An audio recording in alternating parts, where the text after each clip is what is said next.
Hi, and welcome to Las Vegas Wrestling Scene Confidential. We need to get that name a little shorter. Have to come up with an acronym. Today, we're joined by one of the most charismatic and I think unique individuals in the world of professional wrestling.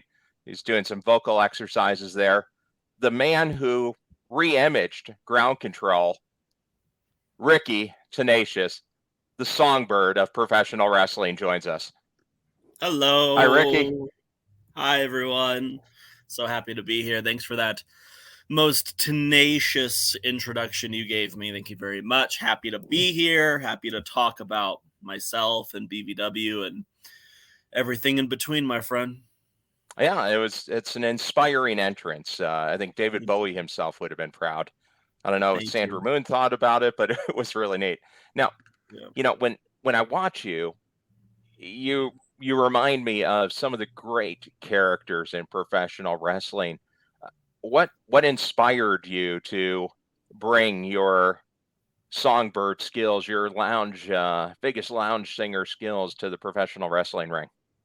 Well, in professional wrestling, um, it's been very much proven and seen, and if you are a wrestler, you'll understand this, but the character the songbird um was not what I started out with. That took years to get to that point, to understand that that's who I am and that's where all my strengths are. So there was lots of trials and errors with the characters that I've had before that, because I'm 25 now. I've Hmm. been wrestling. I had my first match when I was 14, which was under a mask as a different character. And Oh I did wow. that character for, I'd say, the better part of 2 or 3 years, maybe.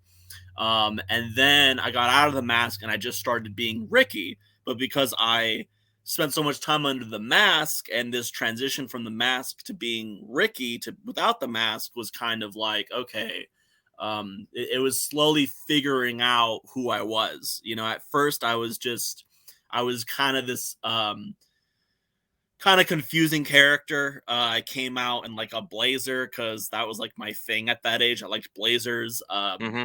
I was trying to emulate a character from my favorite trading card game called Magic the Gathering, and I Okay. had like there were times I had face paint and I had body paint, and I was kind of playing around with this look that I had, and it was working to an extent. And then I became a heel. I became a heel character, and I started embracing vaping, which was something that I did, and I became like this very. I became this projected millennial character times 10. I had long hair, which I still do now. I was vaping. I Uh-huh. was very stuck up. Very loud, and that character, that was kind of the beginning of me just embracing you know um every part of me and in my presentation, and being more outspoken and just wrestling how I wanted to wrestle, which was a little bit of athletics, obviously some high flying, some innovative moves, and a lot of trash talking, of course. And then I won a championship, which was the BVW Fighting Championship. Yeah. And so to celebrate that, I was thinking of different celebratory promos that I could do for that. And I just one day I was at training and I pitched the idea, what if I sang I am the champion, right? Because I think that would make a lot of sense. And so we just kind of played around with these lyrics and we came up with kind of like a parody. And then I finished it, I put it all together, and then I did it at the show, and it got over, as we would say in the wrestling Yeah. business. Got a Then hit. it got a rather um positive reaction, or just a big reaction in general. You had boos, you had cheers, you had applause, you had this is awesome chants, Hmm. so it was something that was just originally like a promo that I did, this one-off promo that kind of planted a seed of what else could be. So I started doing that in my promos more and more, coming up with different songs, and it just started to become part of me. And then I became a tag team wrestler, and I was still doing it here and there, but I was still kind of struggling to find exactly who Ricky Tenacious was, because I was getting all these different feedback. Um, and then and then I needed new gear. I was wearing this like the same gear for like over a year, more than that actually, and so I needed new gear. And because I had an important tryout coming up, so I wanted to look fresh. Want to look good. And so I wanted to embrace the singing character, and so I drawn up this image, and I was having the gear made, but unfortunately that just didn't work out with that specific designer, for a variety of reasons. And then my dad, who was a referee for Gorgeous Ladies of Wrestling, and Hmm. then after that he was an accomplished ballroom dancer with my mom, and so Really? he had this closet. That's how they met. He had this closet full of different ballroom dancing outfits that he kept from over the years. And so I told him about my situation, and he was like, "Oh, well, here, like try this on," and it was this full bodysuit, very Elvis looking, very elegant. It was the top of it was like all silver. And then I got some alterations made to it, so it had my name on it and stuff. Hmm. Um, and I put it on, took a picture of it, and it just worked. I was just like, this is a look. This is a very clear presentation, of Ricky Tenacious being this songbird, which is the term I got from a movie called Step Brothers, where one of the characters is like as secretly like a really talented singer and called himself the songbird. So I thought I emulated the most with that. And that Well, was pretty much the definite start of the songbird of wrestling, Ricky Tenacious. Was once I got in that outfit and the presentation matched what I was doing in the ring, that's when it all really came together. And then I just unapologetically went in for it, and I was wrestling mainly in FSW, BVW here in Vegas, and then I was also getting booked in California, where I got to explore the babyface side of that, the more heroic side of the songbird. And that was a huge adventure because it worked very well, and everyone very much enjoyed the character and my performance, and it really helped me tie everything together about my character. It's regardless who I'm wrestling or what the situation is, I'm still the songbird. I'm still this over performative, charismatic, grand stage performer. You know, heel and or baby face, doesn't matter. yeah, pretty much. I'm still Ricky Tenacious. Just depending on the opponent is just different situations, different sides of the argument that I'm on. It's been a lot of fun. I mean, I think part of the reason why it works so well and why people appreciate it so much is because at the end of the day, this character is me. This is who I am, but just turned up by 100. I've always loved music. I've always loved performing. I have no problem being loud, no problem getting attention, no problem being the loud voice in the room. I'm very, as people can tell from my matches, I'm kind of all over the place. I'm very much a character who wants to be seen and wants to be heard. Hmm. And the songs that I sing, most of which are parodies written by me, um, and I perform them, because I wanted to make this character, this gimmick, as authentic as I could. If I go out Sure. there and sometimes I'll sing whatever the song is, but most of the time I'm always putting a spin on it because each song is in its own way like a message to my opponent or the audience, or it's some type of it's like a mirror of what's going on in my life right now that I'm using wrestling as a medium to kind of to find a balance for, all at the same time making it entertaining, making it something that works. So the songbird character has been very fun. I don't plan on stopping it anytime soon. Obviously, it can only evolve more. There's been some times where I've questioned, is this something that can really last a long time? And it's stood the test of time. I'm still getting, if not more reactions than I do the show before. And there's so much music out there, and there's Oh still yeah. so many stories that my character can help tell. So overall, it's just been a big adventure, a lot of fun. I'm always surprising myself with the songs I come up with and the performances I give, and the what my character and my talents add to a show. Well, I like the last FSW casino show. You did the remix of "I Need a Hero," Yeah. walking Yep. out to your intergender match, the tag team match. Yes. That was great. I mean, Thank you it's so much. just oh, absolutely, it's just unique, and that's the biggest thing, right? In pro wrestling, to make a connection, to be unique, and to get a response. Because the worst thing you can do is be indifferent. There's Yeah. lots of people that are good technical wrestlers, Oh but yeah. if you're just a good technical wrestler and nobody cares if you win or lose, it doesn't matter. You have to Yeah. do that Um, extra to get over. Yeah, for sure.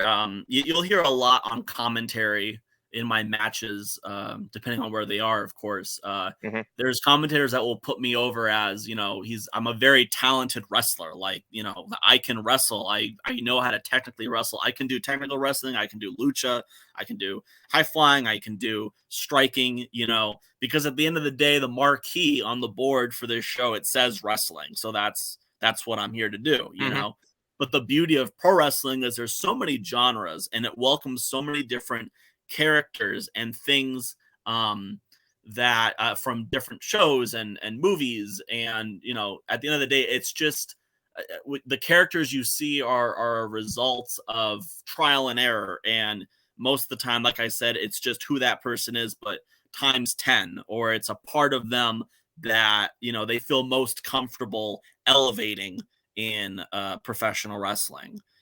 So Sure. there's been some people who have definitely who would say my character isn't their cup of tea. And maybe not the character, more so how I wrestle. Sometimes I tend to sing a lot of songs. I have a different style compared to everybody else. But at the end of the day, I am there to compete and I'm there to entertain, because that's what professional wrestlers do. This is sports entertainment. Hmm. People paid money to see this show. They're gonna see, some people paid to see a big heavyweight wrestler. They want to see heavyweight wrestling. They want to see lightweight wrestling. They want to see intergender wrestling. They want to see female wrestling. They want to see this, that, and the other. And then you have characters like me that come in and offer a little something different, just something you wouldn't exactly expect. An experience more than anything else is what I strive to bring to every show that I'm on. Some people will sing along, some people will cover their ears, but no matter what it is, it's something that they can remember, and that's something they can still relate to at the end of the day, Yeah. whether it's singing with me or wanting to see me get shut up. It's and that follows me around. A lot of fans that I meet in public and at other shows always tell me that, regardless of liking or not liking me, they can always respect the entertainment value of me and the effort that I put in, and the entertainment value brought to the show as well. Oh, absolutely. And it makes for some great merchandising too. I know Without they a doubt. can find it online, but where could you find some of the Ricky Tenacious merch, like the Hamilton So shirts? yeah, so, Great. so right now the Hamilton shirts, those I actually still have some of, but they're all in smalls. But those are the physical shirts that I have. I have a store on Brainbuster Tees. It's under Songbird of Wrestling, Ricky Tenacious, and I have a few designs there. I have my Hamilton T-shirt, and then I also have my first T-shirt design, which is a parody of a famous album, I believe called Macintosh 420, which is a like one of the most memorable vaporwave albums. If you're familiar with that genre, it's quite old, but it made a comeback, and I was kind of playing with that for a little Okay. while. So yeah, I have it. I have about two or three designs that you can find on Brainbuster Tees. Okay, awesome. Now, hey, I just wanted to get into a little bit where you started because I think Las Vegas, it is unique among most cities in the country with the number of wrestling promotions and the activity. You said you started when we were talking earlier, you started training when you were 14. How'd you get into that at that age?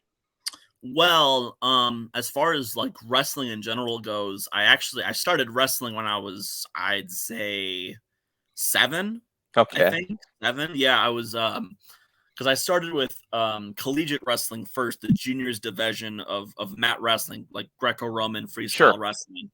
And my dad got me into that when I was quite young, and I didn't know it was gonna be like that. Like I was expecting like this is like pro wrestling for kids, you know, because and you know I show up there and there's all kinds of kids wearing WWE shirts, so they're just like me. You know, they don't Hmm. know what they're getting themselves into, and then you get on the mat and you know we're hitting like you know high intensity cardio drills and we're running laps and we're doing suicides and we're using all these muscles that we never used before and we're crying and it's such Sure. you know it's a new experience for a young kid, you know. That's what it was like for me. um but I came back. My dad, you know, wouldn't let me quit, and I kept coming back. And I learned the foundation of wrestling: takedowns and double legs and sprawls and competing at events, you know. And so that just continued. I would train in collegiate wrestling for I think like 3 months out of the year is what the season was. Okay. Um, and then when I was 11, I found a school. I went to a show at the Orleans Arena, and there was a flyer there for a school called Adrenaline Unleashed in Vegas, and it said that they trained teens from 12 to 15. And I was like, so I just bugged my dad about it for months. I was like, we gotta go. Are we gonna go to this? We gotta go. We gotta go. We gotta go. I want to go. I want to go. And eventually, we made arrangements to go. I was 11 at the time, but I was a pretty big kid for 11. I was like, I was kind of fat to be honest with you. But, you know, people believed that I was 12, so we just said that I was 12. Um, and then I started, and you know, then I was training there like once a week for like 8 or 9 months, you know, and I was in there with grown men, you know, adults, like you know, people I'm not usually used to wrestling around, you know, but Sure. I wanted to be a wrestler, you know, so I was willing. I wasn't afraid of anybody. I wasn't, you know, I wasn't. It didn't really make me not want to go there, you know. But it was kind of a little bit of a culture change, you know, because I'm going from hanging out with just all kids to hanging out with full grown men, Yeah, you 20 know. and 30-year-olds. Yeah, pretty much, you know. And so I did. It was always a good environment for the most part. You know, there were some hard days of training. You know, it was yeah, but I was still a kid. You know, so I couldn't really like seriously, you know, be considered for a match until I started training more. You know, more consistently. So Sure. around like 13 is when I started doing that, and I started putting more things together and making sense of wrestling. Um, which I was basically at that point, I was just scratching the surface. I barely scratching the surface of what of how to wrestle, you know. And then when I was 14, you know, my trainer felt there was time, and I got some gear and I got a character, and then I went out there and I started wrestling. And so wrestling has just in general always been a big part of my life. My dad was the referee for Glow. He was always a wrestling fan. Wrestling was on, you know, when I was like as young as 5 years old. I was watching it with my brother and my dad. You know, that was kind of a way Yeah. for us all to bond. You know, so it was very consistent. Always going to shows, watching pay per views, always talking about it, and you know, I was watching every show. So I was able to connect with wrestlers like Rey Mysterio and Jeff Hardy and Chris Jericho, you know, which is like you have the high flyer, you have a charismatic enigma, you have a rock star character, you know, and all those characters help me believe and they help me have fun and really capture my imagination. And I think more than anything, that's really um, the basis of why I love wrestling so much, because it's always been a very strong bond between me and my dad, and as well as you know once I got into it I've been able to make several best friends in the business as well, you Yeah. know. And then also because I've just always been a theatrical person. I've always been you know, I always knew that I wanted to be on stage. I always knew that I wanted to entertain people more than I wanted to make people laugh. You know, that was the big thing. That's just these are just things that I was good at as a person. And I felt like wrestling there was like no limit to the imagination of what can be done. And you see all these surprise finishes to matches, and you see different storylines, you know, um, different stories being told. And I wanted to be part of that. I wanted to contribute to that, you know. So it just took a little while, as I said, to really find where I smoothly fit in the groove of who I am and what Yeah. I can contribute, you know. So it's just wrestling's always been a big part of my life ever since I could remember. It's something I've always loved. It's something that I felt like I belonged in, and that I could really contribute to both in the ring and out of the ring as well. Yeah. So right now you're there, right? Like the Britney Spears song, "All Eyes on Me" in the center of the stage, just like a circus when Yep, you're coming out there. Now, what that kind of is yep. contributions do you do outside of the ring? I know you have your Uh, in-ring career, but also yeah. out of the ring, you're a contributor. Yes. So right now I am and for about a few years officially, I've been the booker for Big Valley Wrestling, which is a promotion locally here in Las Vegas. It's owned by my dad, Benny Espinosa, and he started it when I was much younger, around 16. It was something he had always wanted to do. There was a crop of guys from Adrenaline Unleashed, because Adrenaline Unleashed had shut down, and I think Oh, okay. 2014, I want to say. And so there were a crop of guys who wanted to keep the spirit going and wanted just more so just keep the group together and try to start something new if we could. And my dad just he wanted to start a promotion, and these guys wanted to start something new, so we came together and we started Big Valley Wrestling. And I always knew, because my dad owned it, that I was I was pretty much heir to that position. Sure. um, so throughout the years, we had different people we worked with that would help write the show and would help book the talent, and and they all did, for the most part, a very good job. But everyone has different things that come up when it comes to running a promotion. Sometimes not everyone agrees. And so Sure. there was a few different people who took those positions, and it's stressful too. It's a really hard job. It's not something everybody wants to do. And like I said, when it comes to business, not everyone thinks the same. And so we just got to a point where it was just, I was pretty much the only one left. We were in a spot where someone needed to take the lead, and so that person ended up being me. And I started writing the shows and booking the talent, and filming some pretty big shoes. Yeah. And it really took about a good year before I really felt like I was any good at it. Like I was, really, like I was hitting on all the cylinders of booking for what's good for business and what's also going to be entertaining and what's going to help sell tickets. And it really opened my eyes and ears and mind up to how much goes into a pro wrestling show.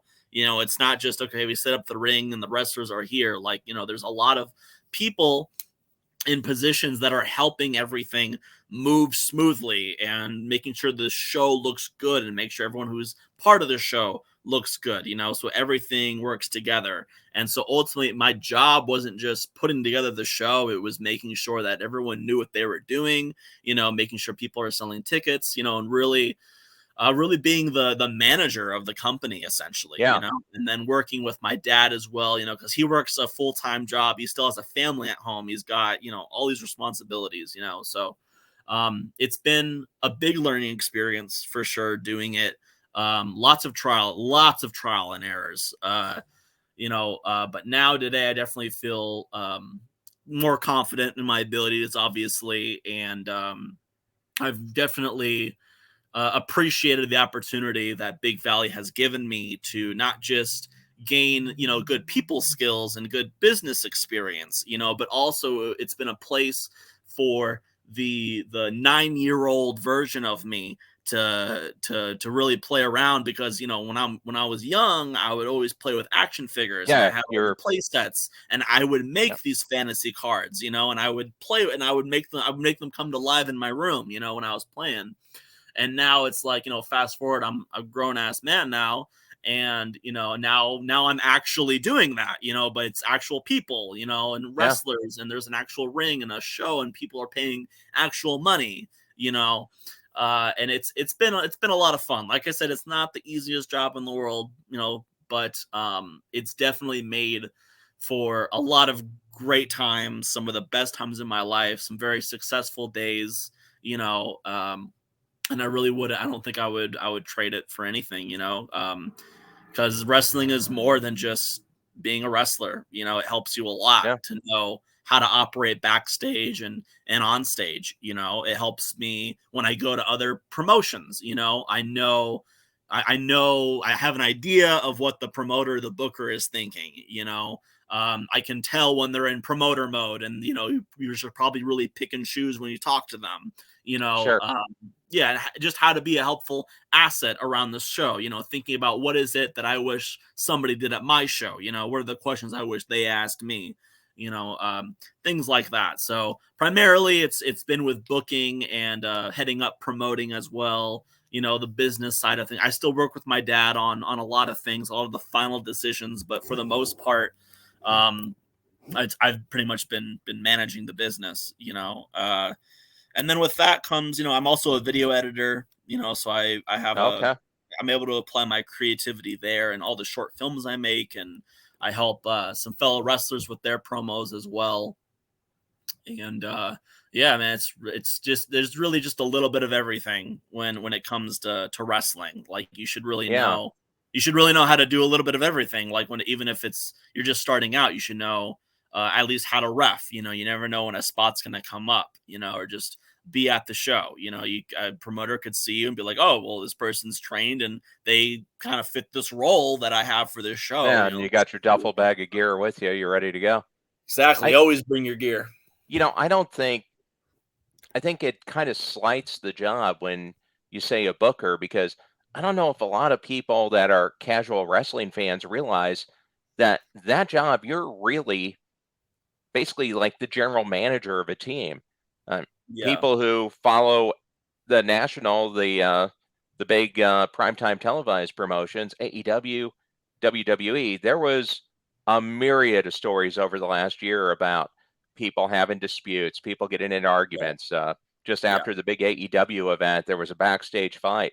I mean, yeah. that's part of the job too. You got to make sure everybody's on the same page and you got to make sure people are in the right roles. It's a lot more involved than just deciding, okay, hey, here's the matches. I mean, Yeah, you're in there managing day to day just like a head coach would. yeah. I do have experience in theater, not just acting. I also got a chance to direct a one act play as well, Okay, and and I've made short films too. You know, and I'm used to being in that leadership position. And for the most part, you know, it's you are the person that everyone is asking the questions to.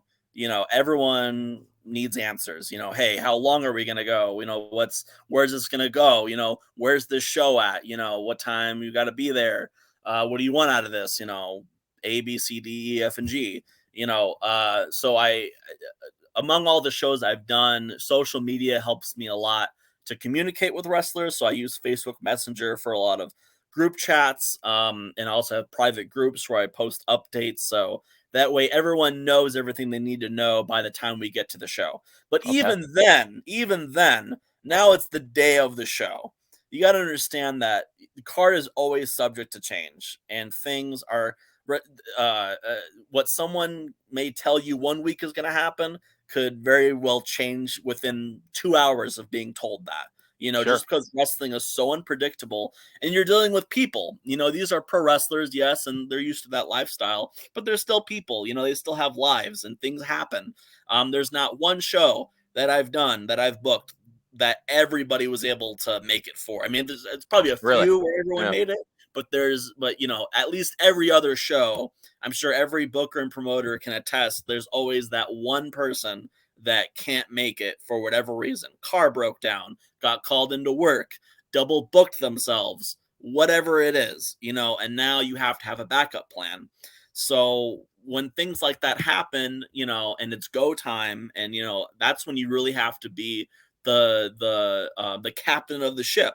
You know, the captain is only as good as the crew, and the crew is only as good as the captain. It doesn't matter yeah, what's going on. You have to remember that, you know, as the booker promoter, you're the person.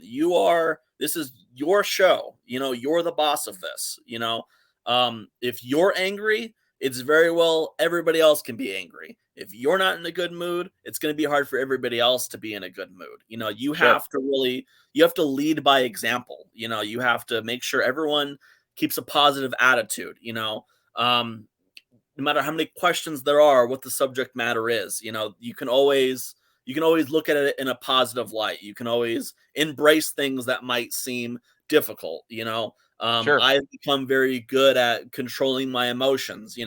I'm told, oh, the Music Man's going to be late, or the Music Man can't be there. I'm not going to react like, oh my gosh, oh, this is terrible. Oh no, it's going to be terrible. How are we going to do this? No, it's just keep your composure. Yeah, You because know the if you're freaking situation. out, everybody else is going to freak out. Yeah, exactly. Yeah. And it's like, okay, take a deep breath, look around. You have a good crew here. Okay, you got a great show. You got a lot of people who are glad to perform for you. You know, um, and then just keep your cool. That's probably the number one piece of advice I could give to any person who wants to be in this position, or is looking to be in this position.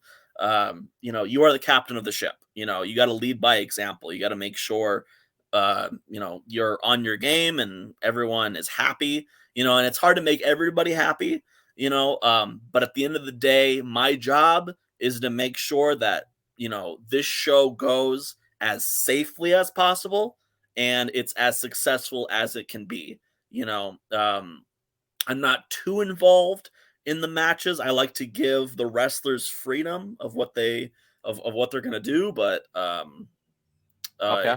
if but I make sure that every match on the show is contribute something. I make sure that the fans go home happy. I make sure that at the end of the day, this show is the best it can be, and for the most part, it always is. So I try to meet in the middle with wrestlers as far as if they want to go a certain route with something. Sure. I'm a pretty open-minded person with that. So not everything has to be a headache. Not everything has to be frustrating. It just depends what perspective you want to look at it from. At the end of the day, it's like, how is this going to benefit the show? How is it going to be good for business? But for Yeah. the most part, every show we do, I feel that so far we've gotten a pretty good reaction from the matches we put on, and the locker room seems pretty happy. And I just even if there is any type of issue, I've just I gotta be a boss, and I gotta approach things fairly and in the best in the best way possible, as far as being a professional. Because at the end of the day, we're here. This is work. It's a Yeah. fun job. It's a very fun one, but we're still at work. And sometimes you got to make difficult decisions. Yeah. It's quite a big difference between the two roles, isn't it? Yeah, definitely. One role I show up and I find out what I'm gonna do, and then I go do it. And then I get taken care of, I go home. When you're a booker, it's 24/7. And so is being a wrestler, it's a lifestyle. But Yeah. when you're a wrestler and a booker, I would say probably the biggest difference is you're on your phone a lot. You are constantly answering questions, you are constantly making phone calls, you're replying to emails, you're using all of the time in the day to your advantage, really, to make sure that by show day things are good to go.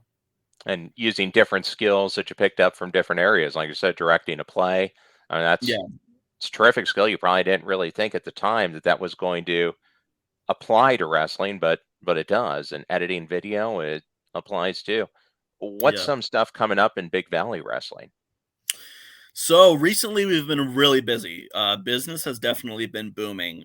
So we don't just do our shows that most people know us for. We also have a ring rental business as well, Okay. where we rent our rings to different promotions or different clients that want to use a wrestling ring for recreational activities. Like there was one party we did. It was a wrestling themed party. They wanted a wrestling Huh. ring there.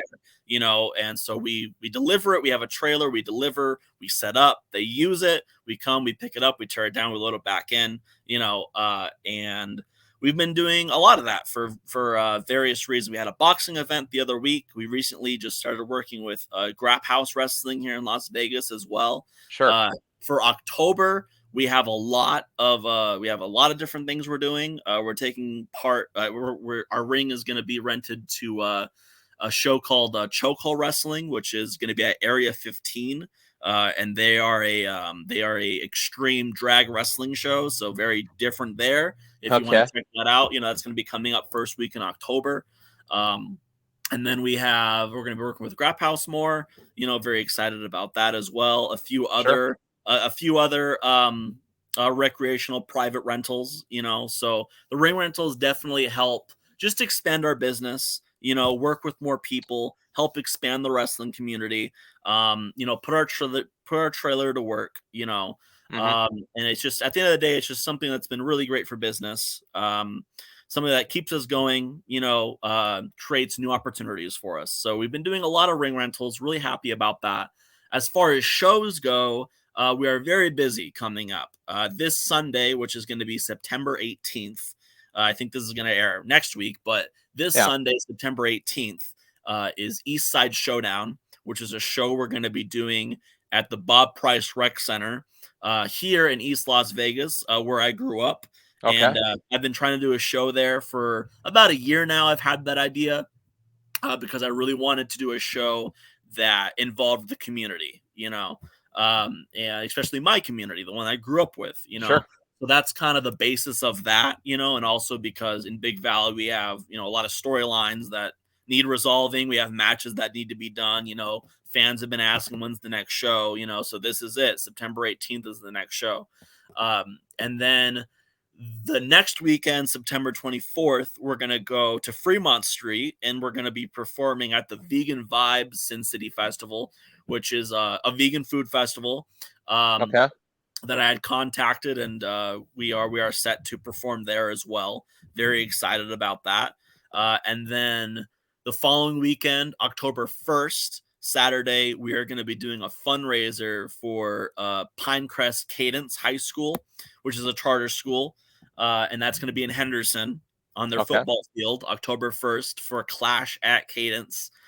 So yeah, coming up we're very busy. We have basically one show a weekend for the next 3 weekends. So we're keeping busy without a Yeah. doubt, Quite a bit. And then, definitely. But it feels good.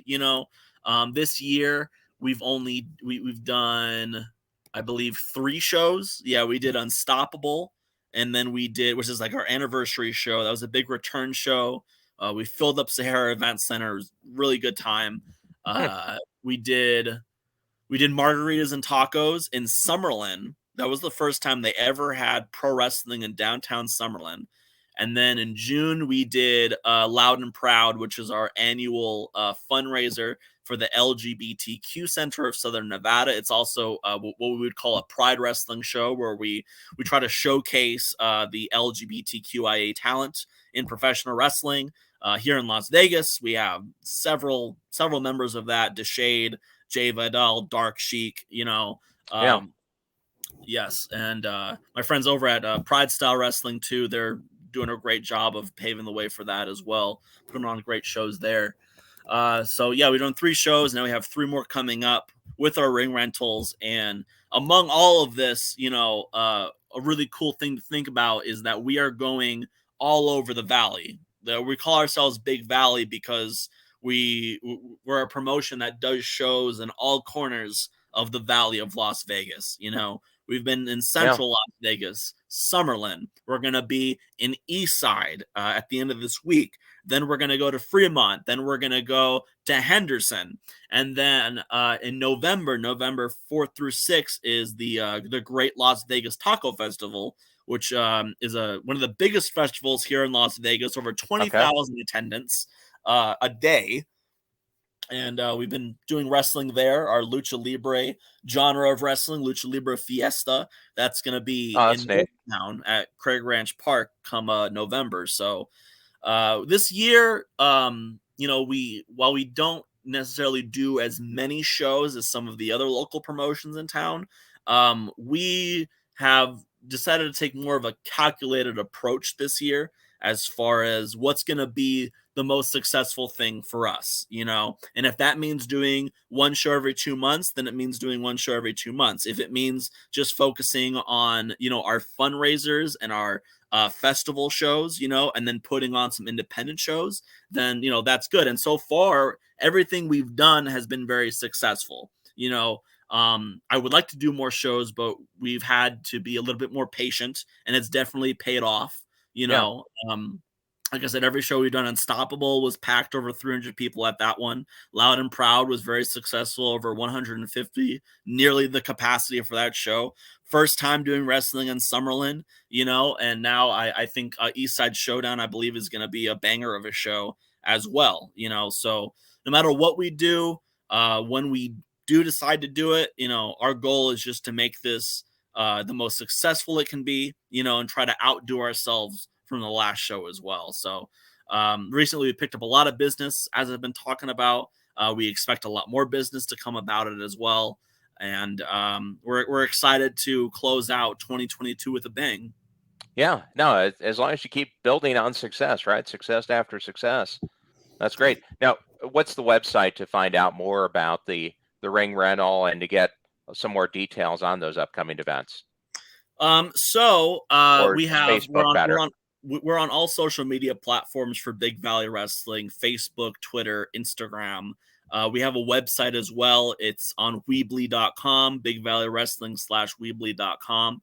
We also have a Patreon as well, where we post exclusive matches Okay. from our festivals, and just never before seen footage from our uh, 8-year vaults of footage that we have available from BVW. For ring rentals, you could just contact us at Big Valley Wrestling at Gmail. We also have a Facebook page for that, Wrestling Ring Rentals by Big Valley. All right. And yeah, so most people contact us through there. I understand we're also like one of the top searches for Las Vegas ring rentals. So we have lots of rings. We have a 16-foot ring. That's usually our most popular ring. We have a 10-foot ring as well. It's a low boy. We also have a 20-foot ring as well. We haven't busted out in a good minute, but that is available as well. And we're very flexible. We get hired to do private shows. We get hired to do birthday parties. We get hired to do festivals. I'm really happy that we're always striving to work more with organizations to help raise funds for them, like the LGBT Center, like Pinecrest Cadence High School, and all the festivals we do as well. Just everything we do, I'm always just thinking about expanding Big Valley, and at Yeah. the same time helping out an organization that's in need. Just expanding ourselves, helping people, putting on an entertaining show at the same time. And just trying to plant seeds for not just more business, but more good memories, because that's definitely what working with Big Valley has been. No, that's awesome. Now, are we going to see you back in FSW as well? Will the Yes, songbird make yes, his return? yes. I mean, I don't think I really ever left, but I have been consistently working there for Yeah. years now. FSW has really helped shape the character and help me progress as a character and a professional wrestler. I've been attending their school for several years. They have a lot of great trainers. Cutthroat Cody, Kenny King. My primary trainer, which is Sin Bodhi, has really done wonders for my career. Honestly, I feel like if I never got trained by him, I really don't know if I would be considered as good as a lot of fans and fellow wrestlers make me out to be. Or at least have the confidence that I do now in my in-ring abilities. Sure. But I definitely owe a lot to FSW. They helped me progress my career. I've gotten a lot of great opportunities there. So I don't really plan on stopping wrestling there anytime soon. I do plan to pick up more out of town bookings that might conflict with my local bookings, but I'm always happy to compete there. Like I said, they've really helped me build my character a lot, and this past I think 2 months ago at their anniversary show, I was involved in the Cash in the Case ladder match, where I Yeah. had a rather remarkable entrance, a very show stealing entrance, as people said, Pop the and that crowd was, too. yeah, definitely. And that moment alone is probably what I would consider to be like my top moment in FSW so far. I've been with them for a number of years for sure. People have seen the evolution of Ricky Tenacious there. But I always told myself that if I ever got the chance to be on a casino show, in a high caliber match like the Cash in the Case ladder match, which is a match I had always wanted to be in. Since Sure. I started watching FSW when I was a kid. I was at their very first show in 2009 at the Rancho Swap Meet. I was there. I was the little 11-year-old kid was there watching Kenny King win the championship, watching the Young Bucks wrestle there. Yeah, And lots of big names that have lots of come big through names. FSW Yeah, and are still in FSW. I mean, you're definitely, what, a definitely. couple years from Karrion Kross being there, John Moxley. I mean, people that even if you Yeah, don't watch wrestling, you know their names. yeah. Chris Bay. People.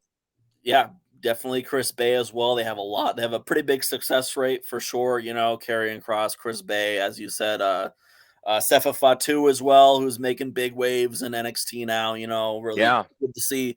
Really good to see Oos doing his thing. yeah, just won a title, Yeah, North for sure. American champion. Congratulations to him, without a doubt. But on the topic of the ladder match, I rehearsed that entrance for like a week. I had help from some of the students, thankfully, and we went out there and I made this moment that I had manifested over years a reality. That I was gonna be in the Cash in the Case ladder match at the anniversary show. And throughout the years, I had seen, all kinds of wrestlers have these big entrances, these WrestleMania entrances, as they would say, Sure. for the big fight feel, whatever the case may be. And so me being me, the songbird who's known for Of his course you should have one. theatrical entrances, I always told myself if I got the opportunity, I was going to try to go out there and give them the best entrance that they've ever seen on a casino show. Cause, tomorrow is never promised. You got to Yeah. wrestle. You got to wrestle every match almost like it's your last. Especially after something like COVID, and just the nature of an unpredictability of life, and Oh, sure. especially going in there and risking your body every single night. Anything can happen. If I'm gonna get this opportunity, I'm gonna live it to the fullest. I'm gonna attack it 110%, and that's really what I feel like I did. And I certainly feel like I won over a lot of fans that day. Yeah. I got even more respect from my peers as well. So I was very happy and felt very blessed to be part of that experience. Oh, absolutely. And for people watching this that haven't seen you working, you can go to FSW, you can get the FSW network to see that whole event. And if you just go to Google and type in Ricky Tenacious entrance, it pops up. I Yeah, did and it that currently earlier just to has double check. yeah, I saw that entrance currently has, I think, over 2,000 views too. Fun fact, this is something I've actually researched, okay, and Hmm. I've seen before, but the top 10 videos on the top 10 most viewed videos on the FSW um YouTube channel, one of which is, I believe, is that entrance video at 2,000 views, and there's another one at, I think, like over 300,000 views, which is a lot. And that was a That's a match lot. I did with I did a tag match with Katie Forbes, and Jay Vidal and Lolo the Adventurer were involved in that match as well. So I think that's just kind of a fun fact as far if you want to go searching around the FSW network, you can see all of my matches there. And if you go on their YouTube channel, I just think it's a fun fact that one of my matches is like, one of the most viewed videos on that channel. Oh, that's awesome. Well, hey, Yeah. just to kind of wind down, just have a few quick questions for you. Okay. Your favorite opponent? Favorite opponent that I've had so Hmm. far. Ooh, Yeah. okay. Uh, uh, uh, I definitely have people that I've wrestled a number of times, that I have a chemistry with, or we just tend to make each other better, or it's just always a banger every time we're in the ring together. Hmm. Um, I think the first name that comes to mind is definitely Santana Jackson, who is the Okay. Michael Jackson impersonator turned professional wrestler. He's a viral sensation 2 times over. And when I met him, I didn't really ever expect like us to end up wrestling each other because I don't think I was doing the songbird yet. Okay. Um, But yeah, he was training, and we got to know each other a little bit more, and he just started wrestling more, and I gave him some advice, and then before I knew it, we were booked against each other at a bunch of shows. We were, because he's Santana and he's Michael Jackson, and I'm the Songbird, and so every time we've been in the ring with each other, it's always a massively entertaining match. We always make each other better. We're great characters to play off of each other, and I've definitely enjoyed every time that I've been in the ring with Santana Jackson. And I gotta honestly take a second to put him over for the Yeah, dedication that he's put into professional wrestling. For years, he still is. He's part of MJ Live. He's one of the best Michael Jackson impersonators in the world today. Not just because he's viral, but just the person that he is. Like when he wants something, he goes and he does it. He wanted to become a professional wrestler ever since he was a kid, and he had the opportunity to do it, and he's just been rocking it. And I always told him, I really believe, like, just more consistent you are to be with this, the more you're going to get booked. And now we're seeing him in GCW, Game Changer Wrestling. sure. We're seeing him on VXS. He's getting flown here, flown there, wrestling, ex WWE superstars, current Impact Wrestling superstars. He's really branching out and finding his own in professional wrestling. And he's always been a naturally talented person. But no matter how naturally talented you are, or even athletically gifted as you are, professional wrestling is a trip to learn. It's hard to perfect. I don't really know even if it's possible to perfect it. I think everybody has their own individual path, and they just try to be the best that they can be in that time. So I'm really happy that he's been able to expand his talents in professional wrestling, all while still enjoying his time at MJ Live. So I would say favorite opponent, definitely Santana Jackson.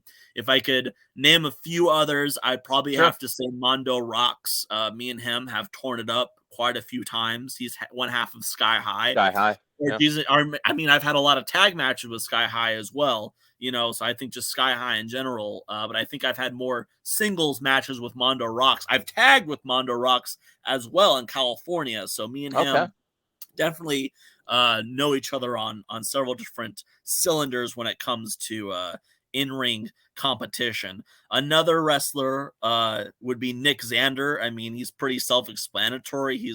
I think he's only like 2 years in, and he's accomplished so much. He's a tri-state champion.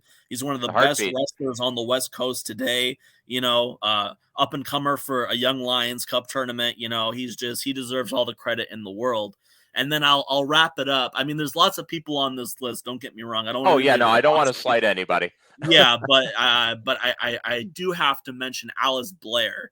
And the reason Alice Blair is because we've wrestled each other and against each other most of the time. Recently, we tagged with each other for the first time, but we have definitely torn it up each time. I've had a pretty good amount of intergender wrestling matches in my career so far, but Alice Blair just always packs so much more of a punch every time we're in the ring with each other. She always surprises me. She's always constantly improving. She's definitely one of the standout wrestlers here in the Las Vegas wrestling scene, and definitely anywhere she goes.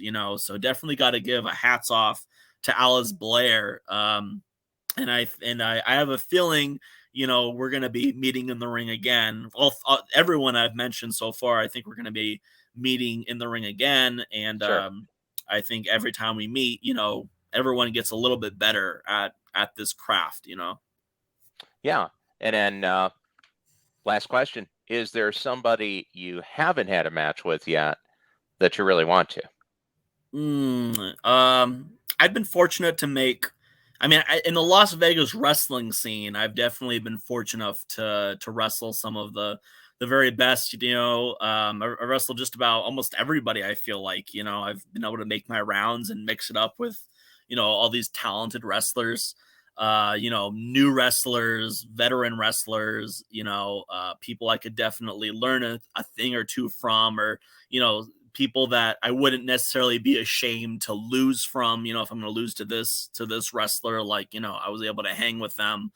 Um, Someone I definitely would like to mix it up with in the Las Vegas wrestling scene is Papa Yase.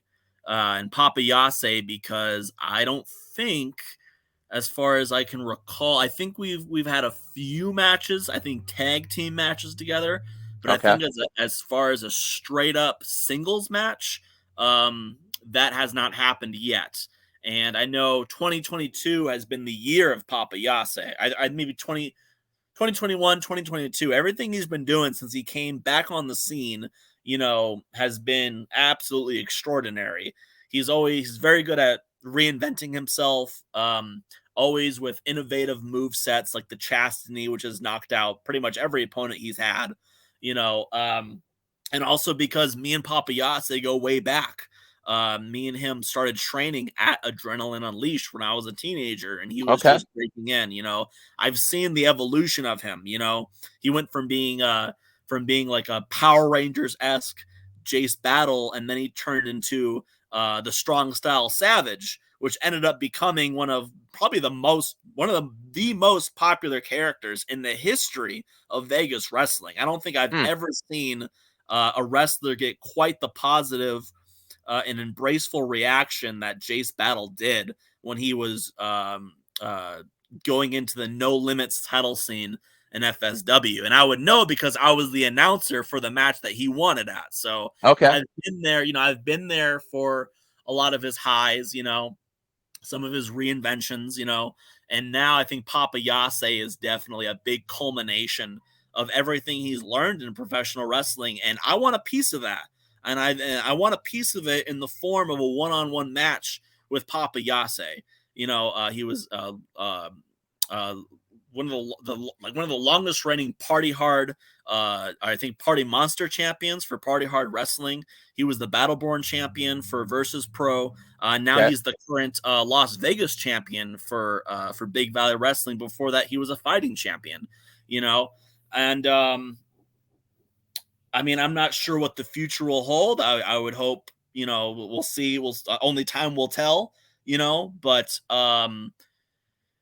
I definitely want a one-on-one match with him. I think it would definitely be a clash of styles, and it would be very interesting to see how far both me and him have come along in professional wrestling, in the Vegas wrestling scene for sure. If we're talking I mean No Limits as far as like, all the wrestlers that are out there in the Anybody. world. Yeah, I Kenny would Kenny definitely say like Omega, Roman Reigns, whoever. yeah. I think the top two at my list right now for like dream matches. The first is Maki Ito, who is a famous Japanese Joshi wrestler, Joshi The women's cutest in wrestler. the world. The cutest in the world, without a doubt. Club Maki. And I know she's the acclaimed idol, and so I Yeah. think that would definitely be a money match Oh, without a doubt. and you The you could have a sing off. exactly, a sing off is the whole reason I'm trying to do it, because there's really, she can be all the idols she wants, but there's several idols in the world, but there's only one songbird of wrestling, and that's Yeah. me. And then the other wrestler I'd want to go with is definitely Orange Cassidy. I Oh, think sure. Orange Cassidy, being the character he is and being the character I am, I just think that would be such an interesting clash of styles. That's really what it's about for all these dream matches, is just the clash of styles, and what we're going to get out of it as competitors, and also what the audience is going to get out of it in entertainment value. Absolutely. Well, hey, Ricky, thanks so much for joining us. Yeah, And you're definitely an important part of the Las Vegas wrestling scene. thank you. Follow our website and check it out. Follow Ricky Tenacious on all the socials and follow Big Valley Wrestling everywhere. Thank you. I'm Gerald Bentley. Thanks to Ricky Tenacious, the songbird of wrestling, for joining us. And we'll be back again soon. All right, thank you all very much.